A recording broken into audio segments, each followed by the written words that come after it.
Good day mga kalapatids, ito yung lagay ng panahon para sa ating lahat ngayon. So ito, kita nyo naman, napakalakas ng hangin. Wala nang ulan, medyo tumaas ang tubig. Ngayon, low tide pa to mga kalapatids. Kanina, nandito na ulit yung tubig po. Pasok na naman doon sa harapan ng bahay natin. So ngayon, ayan, nandyan. Kita nyo yung alon. Ayun o, tinatangay ng hangin ngayon. Ayan o. Maalon doon sa gawin na yun.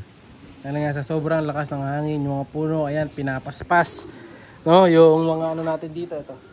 Mga tarapal ko sa loft, mahampas din. Ayan oh. Buti na lang nakatali yung loft natin sa taas. Zoom natin. Paano ba i-zoom? Zoom natin. Ayan mga kalapatids, oh, puro tali. Hindi pa rin natin tinatanggal. Kasi nga medyo pangit pa yung panahon. Kaya ayaw muna natin yan ngayon. So ayan, kita nyo rin dito. Ayan oh. Parang ano to, yung sa bangka, ano tawag doon? Layag ba yun? Ayan, parang ano. Hinawagayway. Kaya hindi natin binababa kasi magkakawan ay yung mga ibon ko mga kalapatids. Pati sila wantay, di ko pinabalik ngayon dahil medyo malakas pa yung hangin mga kalapatids. Magkakasipon lang. Ayan, oh. Pasok tayo dito sa loob, sa portal. Iha! Ito, nasa loob tayo. Dito, pag nasa loob ka, maganda lang, walang masyadong hangin. Walang hangin na pumapaspas masyado. Ayan. Kasi kulong paikot to. Medyo madilim lang. Buksan mo ang ilaw. Wala pa rin ilaw. Naka-ano yung breaker doon sa taas. Nakababa yung breaker. Mamaya bubuksan natin. Kaya medyo madilim. Kailangan nakabukas ang ilaw mamaya dito. Ayan. Hindi sila masyado nahanginan. Pero nai-stress sila doon sa kumakalampag mga kalapatids. Although nakatali na paikot yan, kumahampas pa rin eh. Diba? Kaya lang, hindi ko kasi pwedeng ang itaas kasi magkaka-one eye. Kawawa yung mga warriors natin. So, ayan o, ganda ng epekto nito mga kalapatids. Kaya sabi sa inyo, bili nga kayo niyan eh. Ayan o. Yung ganitong cover mga kalapatids. Ang ganda niyan sa kulungan. Wala kayong magiging problema sa hangin.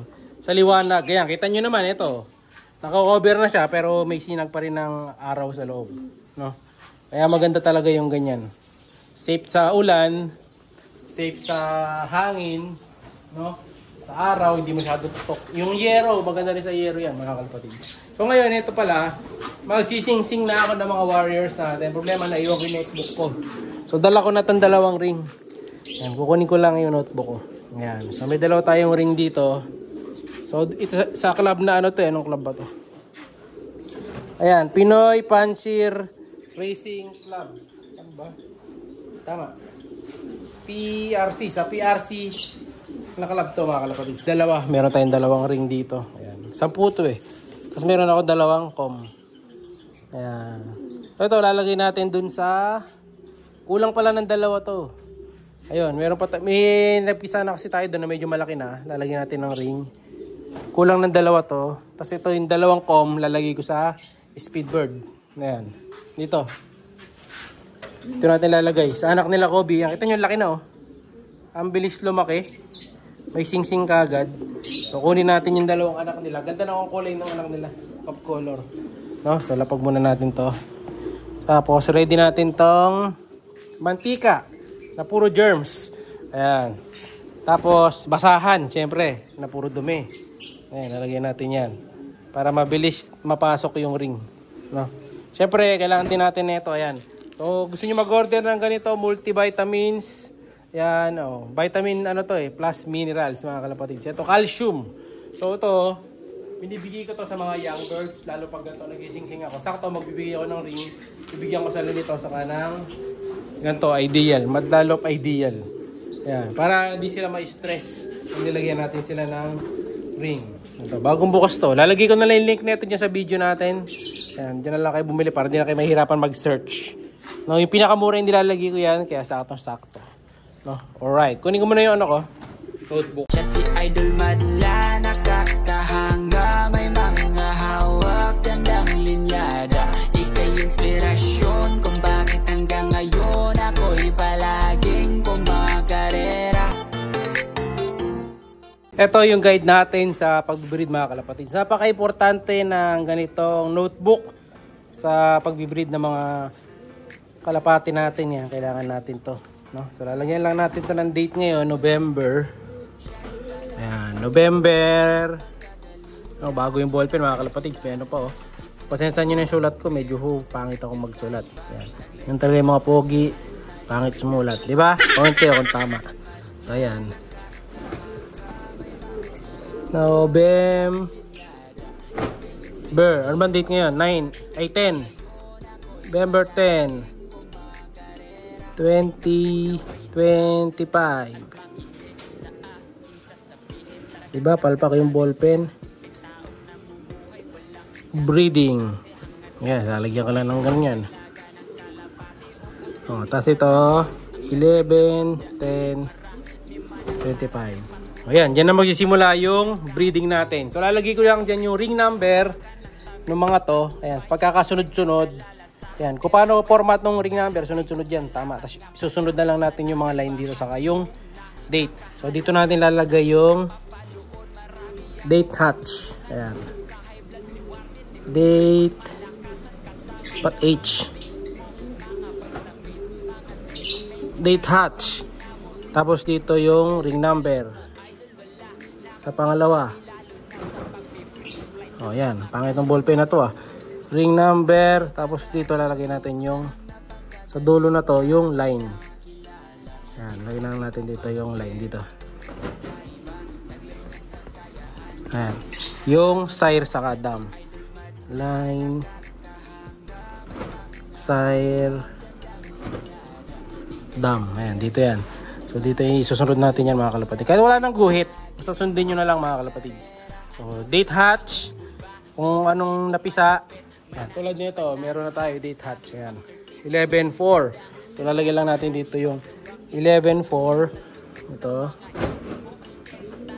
Tapos, yung ring nila, dalawang PHA.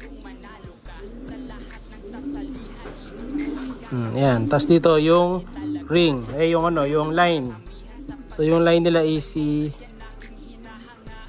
Kobe Jr. Kobe Jr. X Luis Chu. Yan. Yan na yung line mga kalapatids. Tapos dito na lang yung full ring number. And then yung next dito naman. Lagay tayo ng space na isa para may bakante pa kayong pang note sa ilalim if ever. So yung kasama niyang namisa, ayun. Tignan natin yung date. So 11-5, 11-3. May nauna pala. So yung 11-3, doon natin lalagay yung mas unang number. Ayan. Sakto lang naman. 11-3. Laktaw. 11-5. Ayan, dito na yun. So, ang ring nito, PRC, PRC, PRC, PRC. Ayan, ganyan lang gawa ng record. Ganyan record na. Pupunuin natin to. Ayan. Mali nga to. May mas maliit pa nitong logbook na ganito. Yung ganito lang. Oh. Maganda yun. No? Hindi malaki sa space. So, ganyan ang ginagawa natin. So, dahil nasulat ko na ibang details, kunin ko na yung ibon. Kunin natin itong dalawa. Ayan sila mga kalapatids. So, eto. Mukha siyang off color. Ayan, tayo natin dyan. So, dalawang sabay na. Babalik din naman natin agad dyan. Ayan, sinamin ko muna yung anak mo, boy. Ayan mga kalapatids. So, pwesto natin dito. Ayan, sa maliwanag. Ayan, tapos gayahin natin yung nakikita ko sa FB. Nakikita ko sa FB, ginagawa nila. Pinapatong sa ulo. Kaso medyo malikot yung mga to. Oops. Ayan o. Ayaw mapatong sa ulo mga kalapatids. Kunin natin. Ayan. Stig mga kalapatids. Oh. Cute. Bagong mga young birds natin yan. Mga speed bird to. Kobe line Vandenbroek, DeWitt Van Bunderen, Taiwan. Dahil may Taiwan na pasok si Kobe Jr. Cross Luis Chu. No? So ayan, singsingan ko muna. Alright, nasingsingan na natin. Nasubukan ko rin ng ideal mga kalapatids. Ngayon, it's time para ibalik na sila. Ngayon, lalagyan na natin yung dalawang pairs. Yung isa, alanganin pa sa size eh. Yung nandun. So pinalitan ko muna ng pugad dahil medyo madumi na. So okay muna yan, 2 pairs mga kalapatids. Meron pa tayo sa labas. So malamang yung isa dito na iwan. Ayun o, lakas ng hampas mga kalapatid. Ng hangin yan, tingnan nyo. Grabe ang hangin. So palakas ng palakas. No? So tatabi muna natin yung mga gamit ko. And then yung iba na hindi ko nasingsingan, bukas naman. No? So kinabukasan natin sila lalagyan. Masyado maliit eh. Baka ano lang. Baka mahubad pa. Ayun o. Lakas ang hangin. Kaya ingat kayo lahat dyan mga kalapatids ha. Ingat lahat. Like, share, subscribe. Ingat!